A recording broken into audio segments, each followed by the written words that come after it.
Good evening everybody, welcome to the Tour du Mont Blanc video. I do want to start off this video though by saying that I wouldn't be here without the support of you guys watching these videos, supporting this journey, this channel of discovery, doing these events and pushing myself to the limit.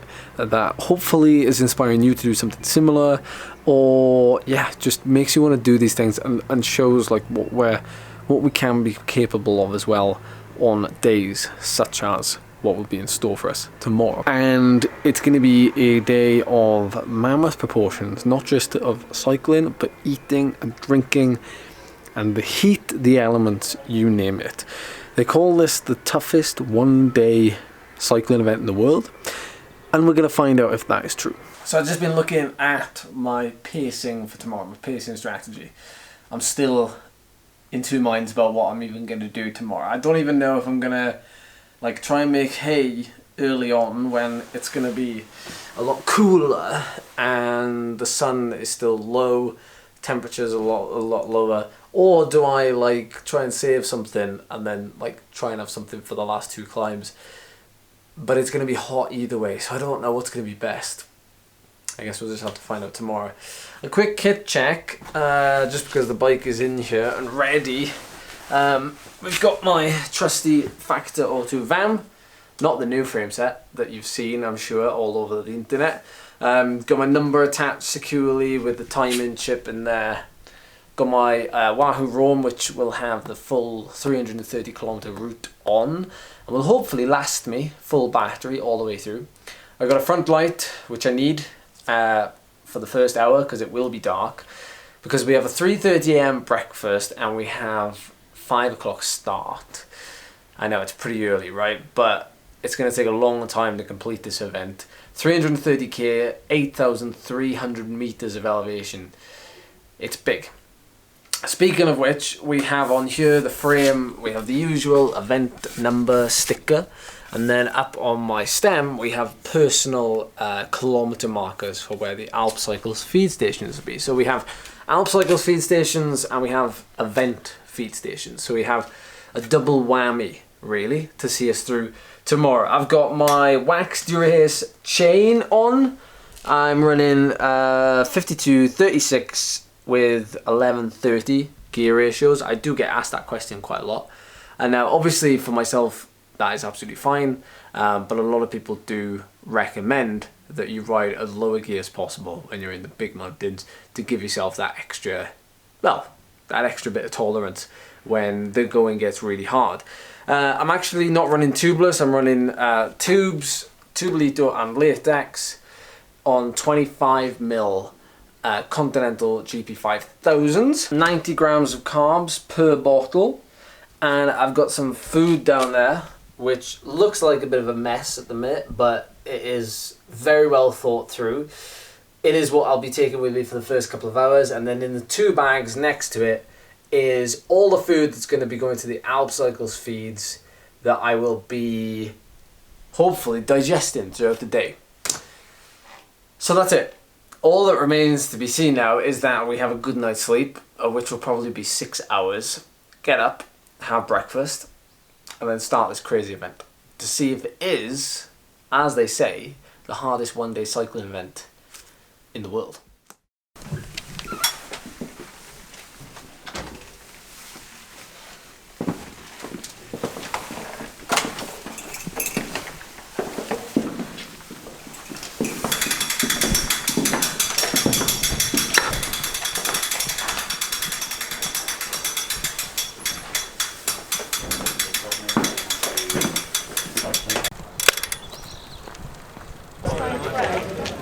Vous devez rouler sur la droite de la chaussée en permanence, y compris dans les franchissements de ronds-points et autres intersections. 3, 2, 1. Good luck, everyone. Have a fantastic day. Allez!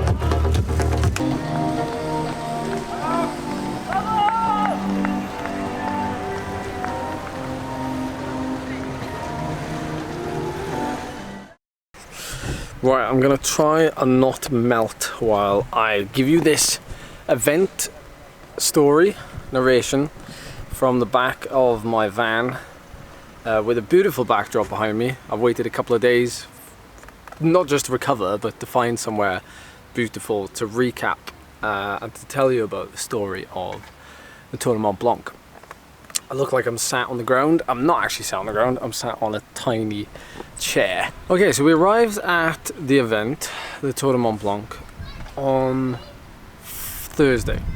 The event was on Saturday, very early start. Breakfast started at 3:30 a.m. Went downstairs, got something to eat. Nothing big, and I think when you're gonna do something as big as this, you don't necessarily need like a big breakfast. I find you just need to make sure you eat something substantial so that once you start riding, you can start eating immediately. So I remember rolling out of bed and thinking, have I even slept? Like, I'm pretty sure I've only slept for like 5 hours. And I got down to breakfast, ate, went back upstairs, final checks, headed down to the start line.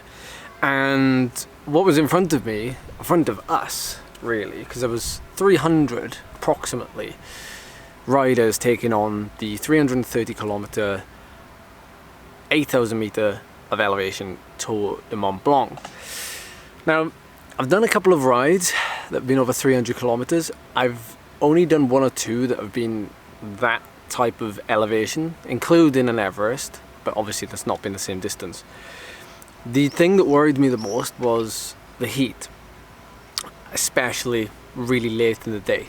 So you combine the fatigue with the heat and with dehydration and, you know, lack of food to a certain point as well.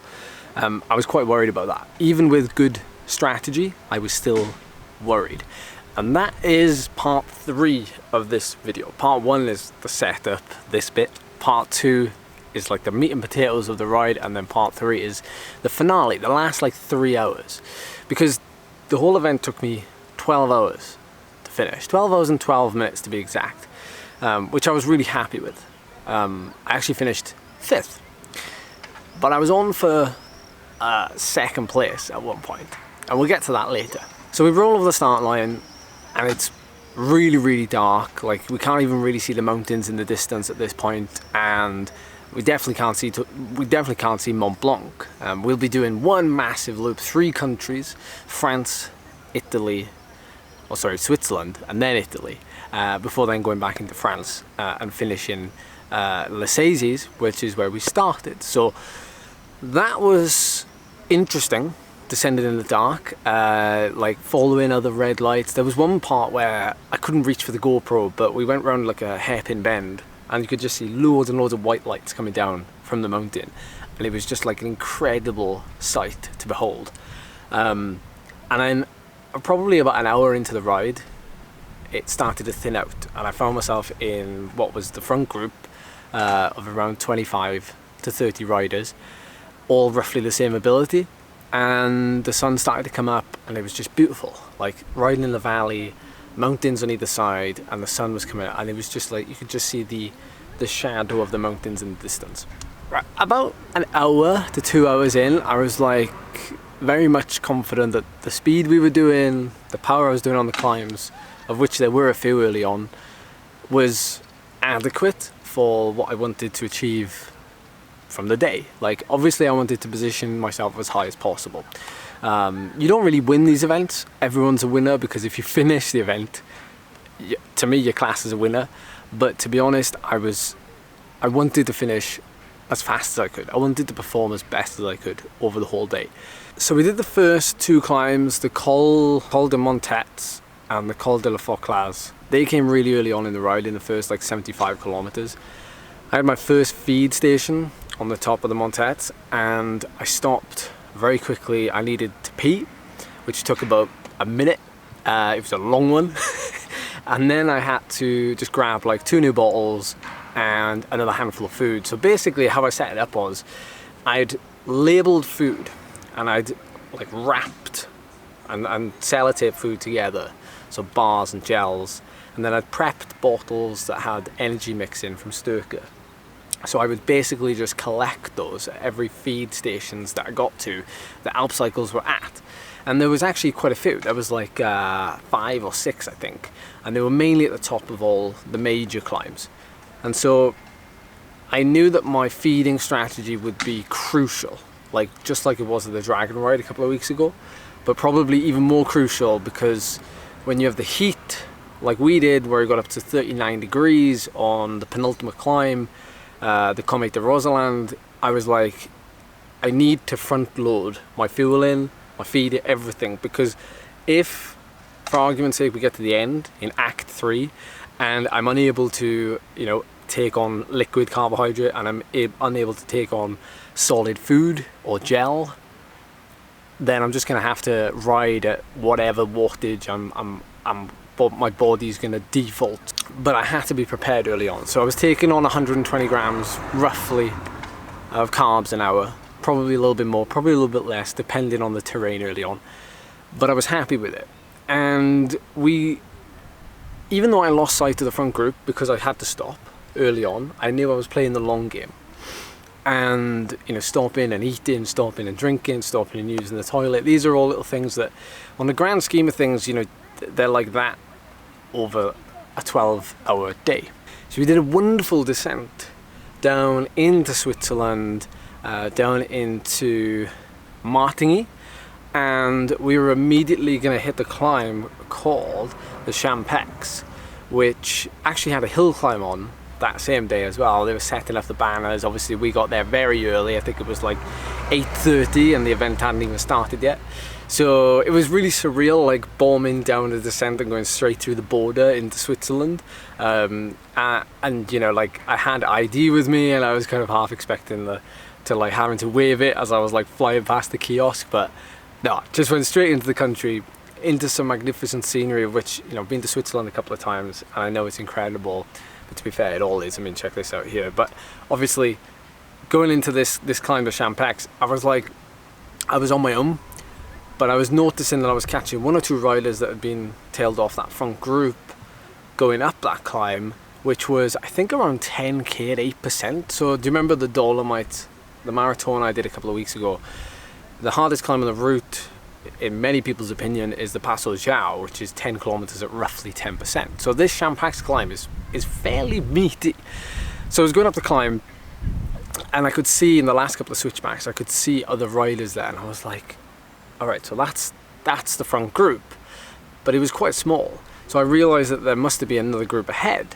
So when I finally got to the top and I saw AD and he gave me my bottles and some more food, and that would be the last time I would see him for the whole day. In fact, that was around 10 AM, and the next time I saw him, because he was out all day feeding other riders who were on the group, the next time I would see him was probably 12 hours later at 10:30 PM. Actually, when I think about it now, that's pretty nuts. But I went over the climb and down the descent. He told me that the leaders had got like 5-minute gap, and I was like, my head just blew. I was like, how are they so far ahead already? I knew I had to keep tapping away and focusing on my own event, my own pacing. You know, the 270, 280 watts on the climb, which is like very high zone 2, borderline zone 3 if you're talking about, you know, power zones. And I was tapping away, and it was feeling good because, you know, the temperature wasn't high. You know, we were still in a lot of shade. My fueling was going well. So these are all things that were perfect, boxes ticked. We hit the Grand Bernard, and that was probably my lowest point of the day in terms of, like, I disliked the climb to a very big degree. It was a main road, it was busy traffic, it was 25k at like 5-6%, and you're going through tunnels for a long time. It just wasn't like, it wasn't my idea of a fun climb. But it's a means to an end, because once you get to the top of there, you've got an incredible section of road, which is probably 60 kilometers in total. But initially you have about 25 to 30 kilometers of downhill off the Grand Bernard. That descent is lovely. There's lots of nice views, there's twisty corners, you know, you can see ahead of you. It's really, really nice. But then you come down there and you get into the Aosta Valley, which is now Italy. And I'd heard stories about this place. People have been saying, you know, Happy Valley. Of course, it's the complete opposite. It's very hot. The wind is either headwind or tailwind. Sometimes there's no wind. We had a tailwind, which I don't know was a good thing or not, because although we got through the valley a lot quicker, it was like 25k this valley.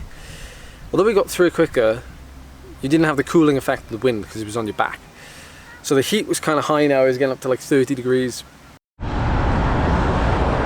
Well, folks, it's been ages since I spoke to you, at least like this anyway. We're leaving Aosta, and it's just dawned on me, of course, this event obviously is in closed roads. This is like rush hour in Aosta. I've had a phenomenal descent off the Grand Bernard. It was miles better than the climb, I must admit. And I've now got 23k until I see Shelley, and I can grab some more bottles before the climb. They're called the Petit Bernard.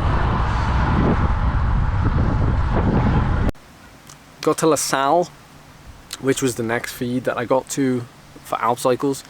And bearing in mind there's event feeds as well, but I didn't stop at these, I stopped at the Alp Cycles private feeds. So I saw Shelley there, and she informed me that I was actually in 3rd place. And I kind of guessed that I was. When I was at the top of the Grand Bernard, I was in a very small group of like 4 or 5 riders that I'd actually caught up to. And near the top of the Grand Bernard, there's like a really nasty section, like 5-6 kilometers, where it's like quite steep, like, you know, 8%. And the wind was a headwind. So I made hay there by pushing on a little bit and leaving this little group behind, and thinking that, you know, I may catch another rider in front of me. But I didn't realise that I was that far up the field.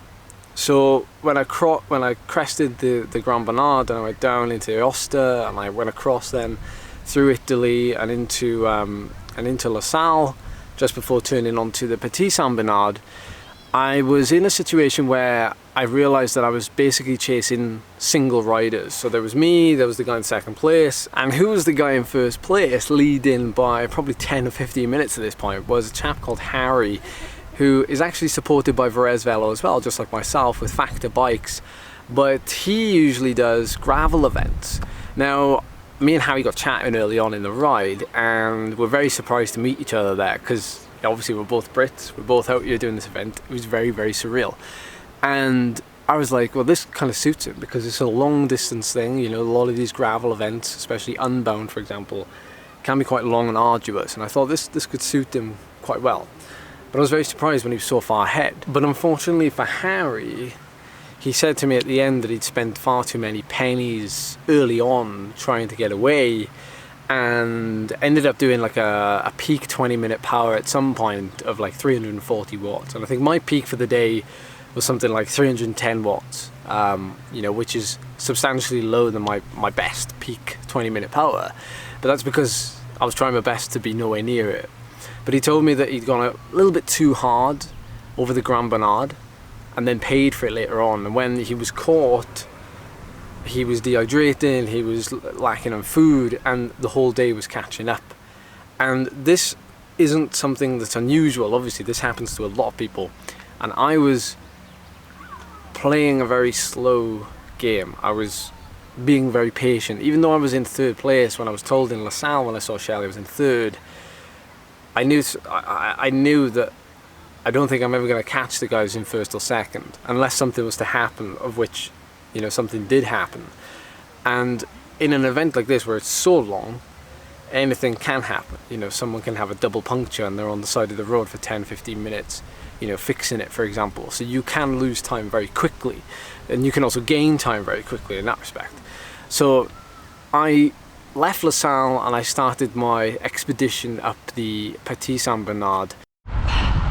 Now the GoPro's got a bit of water on it now. I doused myself with what was left of my water bottle over my jersey, my shorts.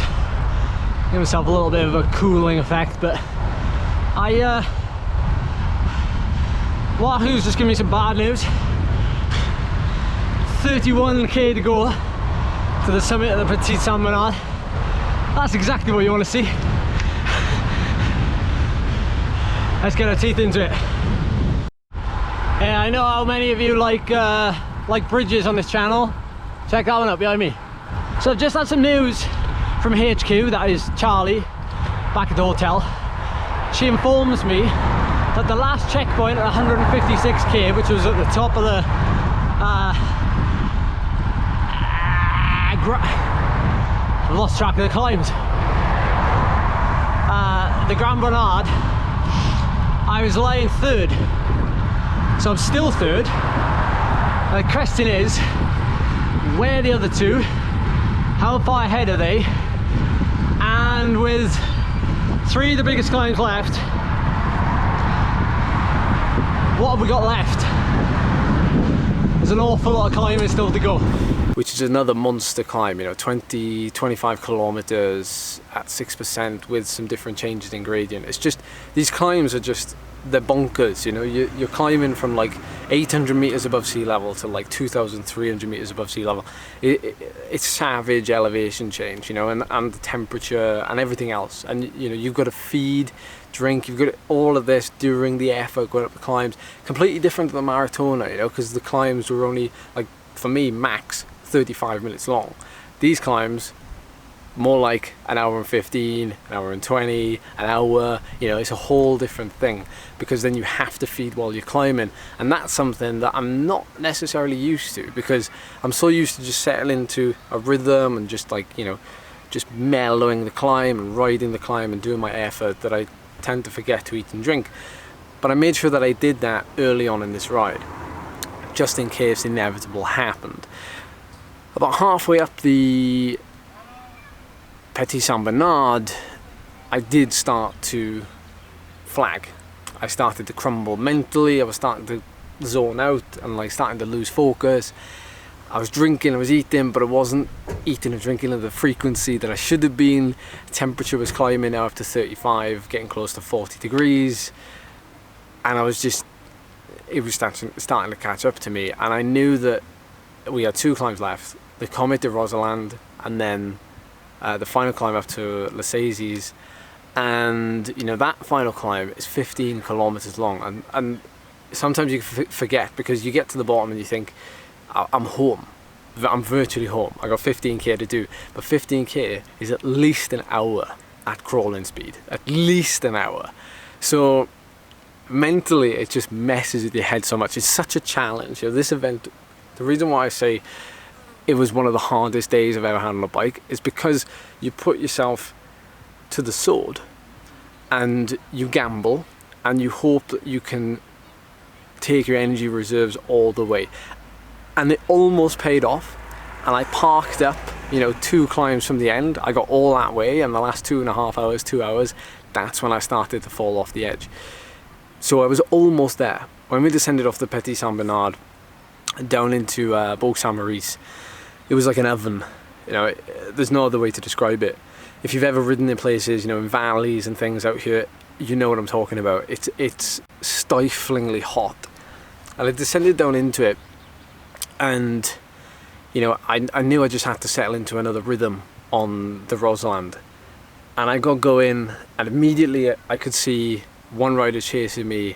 I was approximately about 5 kilometers into this 19 kilometer climb, and I could see him come in, and my footage now gets very broken up. I don't really film as much as I would have liked to in these last couple of hours, because I'm just trying to focus on turning the pedals. I'm just trying to focus on like getting to the finish. I was no longer thinking about, like, you know, oh, can I finish second? Can I finish third?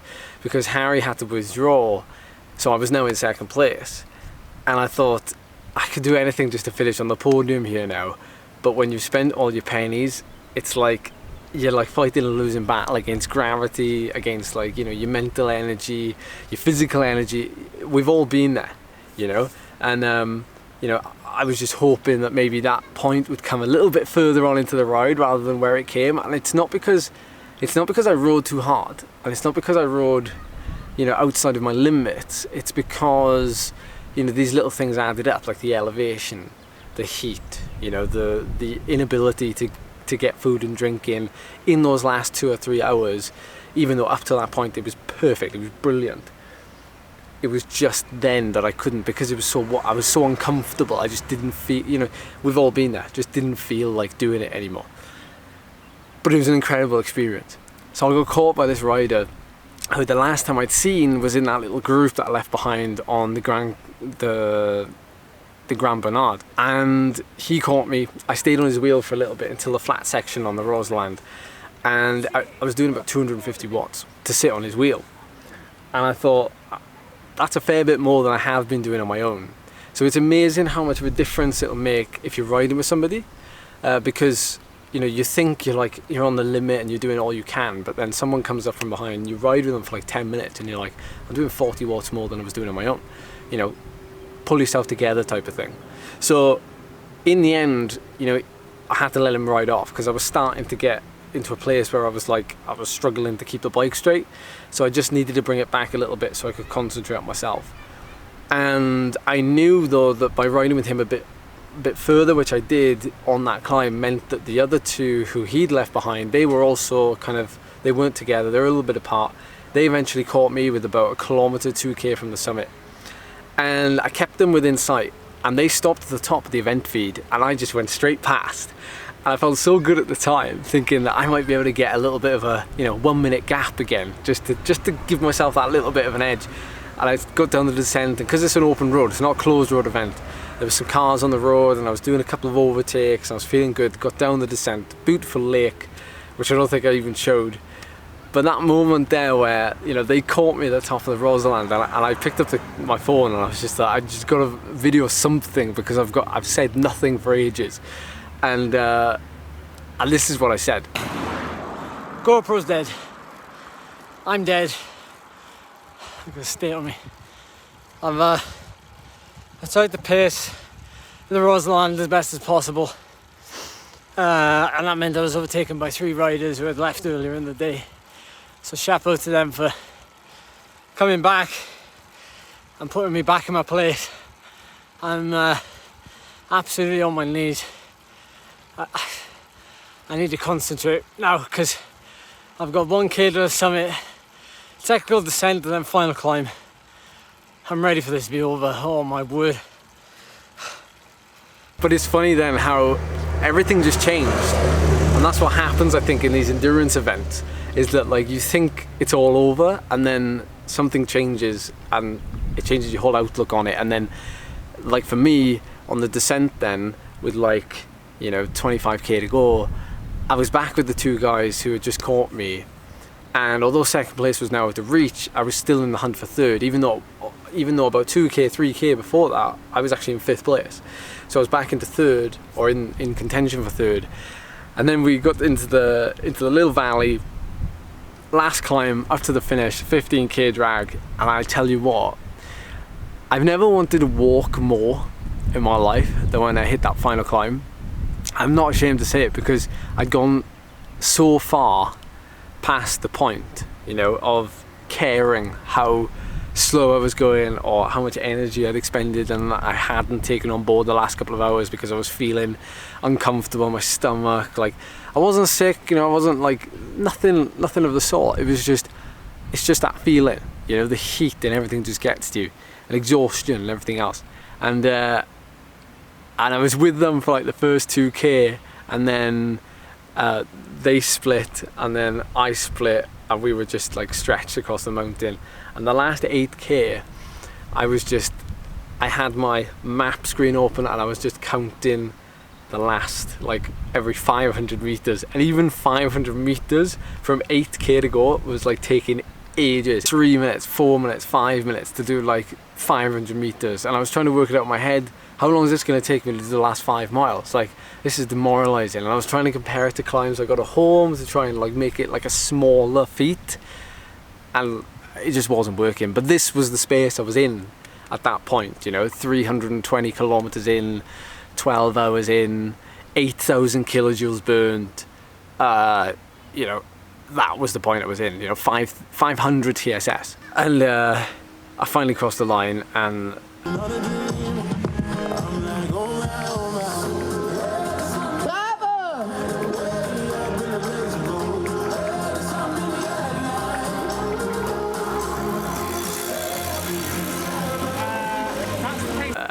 actually I went the wrong way. I went past the finish line and then I had to turn around and come back.